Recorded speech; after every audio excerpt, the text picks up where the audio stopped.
여러분, 쓰레기 버리는 게 이토록 까다로운 일이 될 줄 예전엔 상상도 못 하셨죠? 예전에는 말입니다.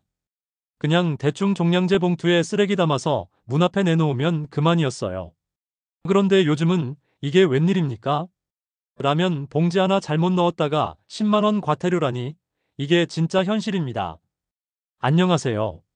저는 폐기물 관리와 환경 교육을 20년 넘게 해온 김상배라고 합니다.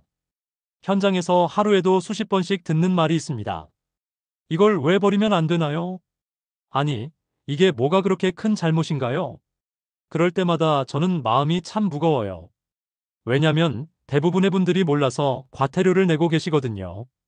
일부러 규정을 어긴 것도 아니고 그냥 예전처럼 버렸을 뿐인데 벌금이라니 억울하실 수밖에요.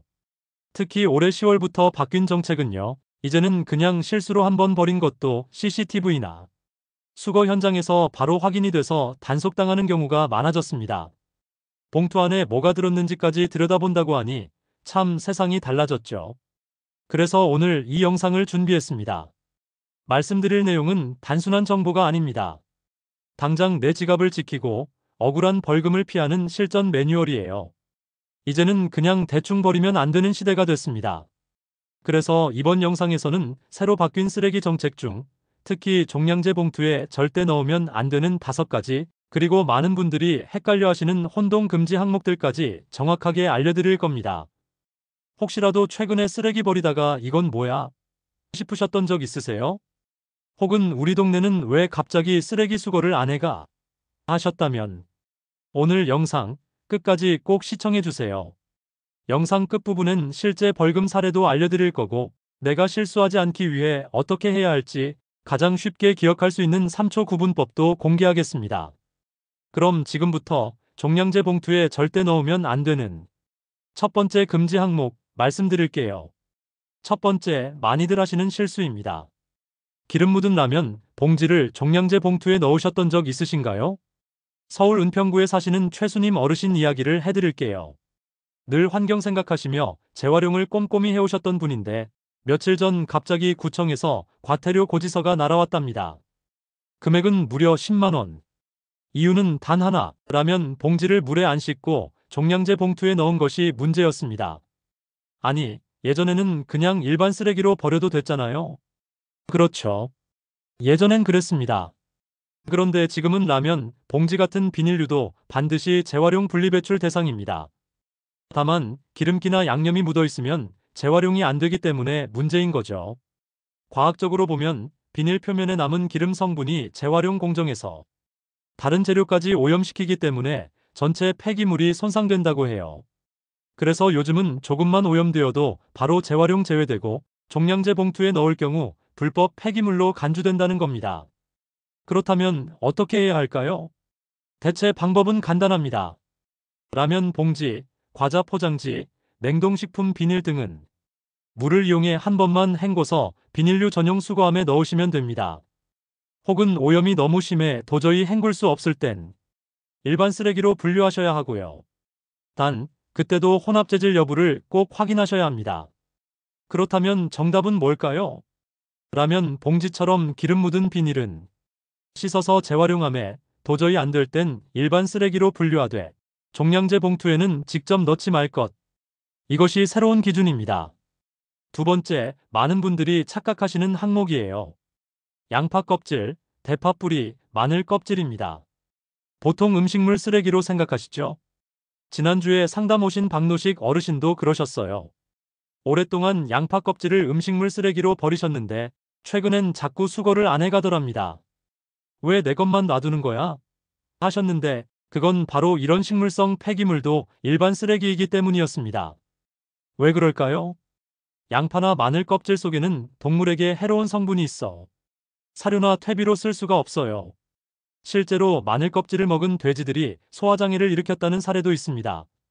그래서 지자체마다 해당 항목은 일반 쓰레기로 강력하게 구분하고 있습니다.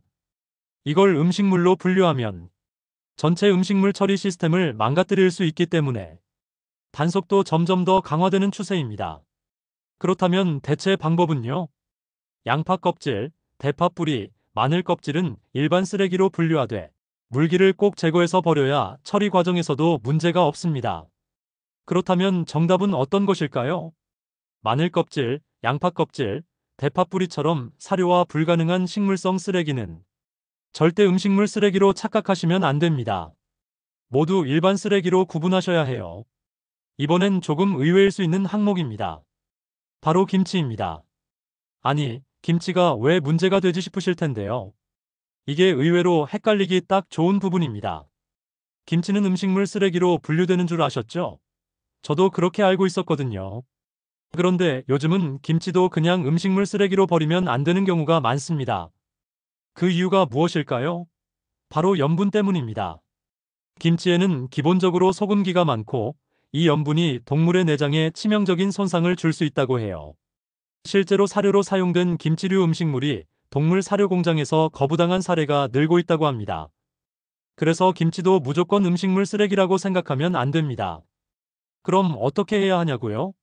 정답은 물에 한두 번 헹궈서 염분을 최대한 제거한 뒤 물기를 짜서 음식물 쓰레기로 버리시는 겁니다.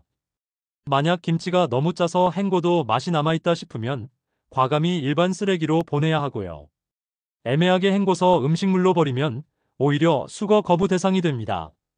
다음 사례는 정말 많은 분들이 몰라서 실수하시는 항목입니다. 그것은 바로 사업장 쓰레기입니다. 듣자마자 조금 생소하셨죠?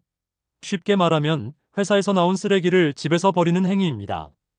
여기서 아주 실감나는 사례 하나 전해드릴게요.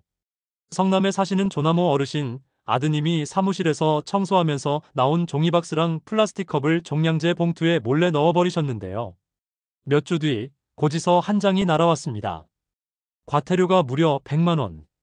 이유는 간단합니다. 사업장에서 발생한 쓰레기를 가정용 봉투에 버렸다는 것 때문이죠. 사무실 쓰레기는 반드시 사업장 전용 봉투를 사용해야 합니다. 일반 종량제 봉투는 개인용, 가정용으로 한정되어 있기 때문에 회사 쓰레기를 섞어버리면 불법입니다.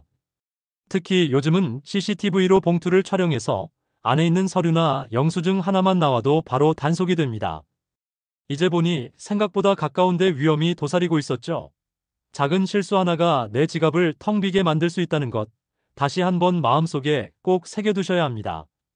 그럼 정리해 볼까요? 김치류는 반드시 염분 제거 후 음식물로, 안 되면 일반 쓰레기로. 회사나 사무실 쓰레기는 반드시 사업장 전용으로. 이 두 가지만 기억해도 과태료를 피할 확률이 훨씬 높아집니다. 이쯤 되면 마음속에 이런 생각이 드실 겁니다. 도대체 뭐는 되고 뭐는 안 되는 거야? 그래서요, 제가 핵심만 딱 5가지로 정리해드리겠습니다. 이 5가지만 기억하셔도 쓰레기 단속 걱정은 절반 이상 줄어듭니다. 첫째는 음식물 쓰레기와 일반 쓰레기의 구분입니다. 기본 원칙은 간단합니다. 동물이 먹을 수 있으면 음식물, 못 먹으면 일반 쓰레기입니다. 하지만 문제는 동물이 먹을 수 있을 것처럼 보이는 것들 중에서 실제로는 먹으면 안 되는 것들이 많다는 거예요. 둘째는 라면, 봉지나 냉동식품 포장지 같은 비닐류입니다. 기름이나 양념이 묻은 채로 버리면 절대 안 되고 물로 헹군 후에만 재활용이 가능합니다. 씻기 어려우면 일반 쓰레기로 버리되 종량제 봉투에는 넣지 말아야 합니다. 셋째는 플라스틱 용기입니다. 샴푸통, 세제통, 배달음식 용기 같은 것들. 겉보기엔 재활용이 될 것 같지만 내용물이 묻은 채 버리면 수거 거부 대상입니다. 꼭 씻어서 깨끗하게 말린 후 버리셔야 합니다. 넷째는 알루미늄 캔이나 부탄가스입니다. 캔은 헹구기만 하면 되지만 부탄가스는 반드시 내용물을 다 빼고 구멍까지 뚫어야 합니다. 그렇지 않으면 폭발 위험 때문에 수거 거부 또는 과태료 부과 대상이 됩니다. 다섯째는 음식물처럼 보이는 오해 품목들입니다. 대표적인 게 양파 껍질, 마늘 껍질, 대파 뿌리, 복숭아 씨 같은 것들입니다. 식물성 폐기물이라도 동물이 먹을 수 없으면 일반 쓰레기입니다. 이제는 헷갈릴 만한 항목들도 짚어볼까요? 가장 많이들 착각하시는 게 계란 껍질입니다. 계란 껍질은 일반 쓰레기지만 노른자나 흰자가 묻어 있다면 그 부분은 음식물로 간주됩니다. 그래서 껍질은 버릴 때 노른자를 최대한 털어내고 버리는 게 좋습니다. 또 하나는 은박지가 섞인 포장지입니다. 겉은 비닐처럼 생겼지만 안에 은색 코팅이 돼 있다면 이건 혼합 재질이라 재활용이 안 됩니다. 일반 쓰레기로 처리하셔야 해요. 그렇다면 실생활에서는 어떻게 실천할 수 있을까요? 제가 추천드리는 대체 배출 방법 3가지를 알려드릴게요. 첫째, 음식물 쓰레기는 버리기 전 반드시 물기를 제거하세요. 부엌에 작은 채망이나 건조기를 두시면 아주 편리합니다. 둘째, 비닐류와 플라스틱은 싱크대 옆에 작은 세척용 대야를 두고 모아놓았다가 한 번에 헹궈주세요. 물도 아끼고 번거로움도 줄어듭니다. 셋째, 애매한 쓰레기는 버리기 전에 검색해보세요.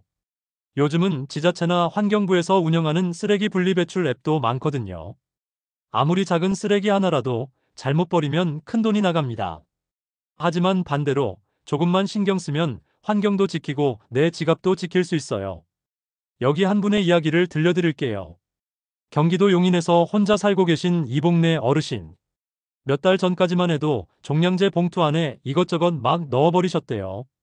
난 그냥 깔끔하게 정리한 건데 뭐가 문제야 하셨지만 어느 날 구청에서 8만 원짜리 고지서가 날아오고 나서는 달라지셨습니다. 그날 이후로 어르신은 동네 주민센터에 가서 분리배출 교육도 들으시고 주방 한쪽에 작은 세척통도 마련하셨어요. 처음엔 귀찮고 번거로우셨지만 이제는 이게 다 습관이더라 하십니다.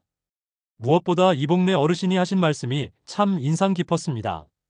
내가 정리한 쓰레기가 깨끗하게 다시 쓰인다고 생각하니까 이 나이에 내가 아직 세상에 도움이 되는구나 싶더라고. 정말 그렇죠.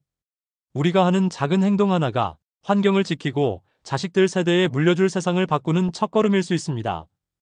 어르신, 지금 선택하시는 그 분리배출 하나가 10년 뒤에 지갑, 건강, 환경까지 모두 바꿉니다.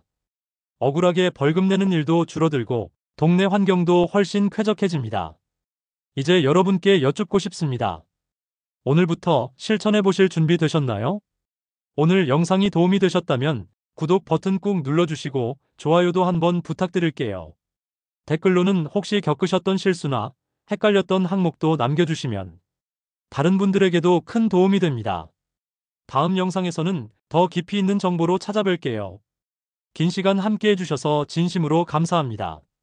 여러분의 작은 습관이 이 사회에 큰 변화를 만듭니다. 지금 이 순간이 여러분의 10년 뒤를 바꾸는 첫날입니다.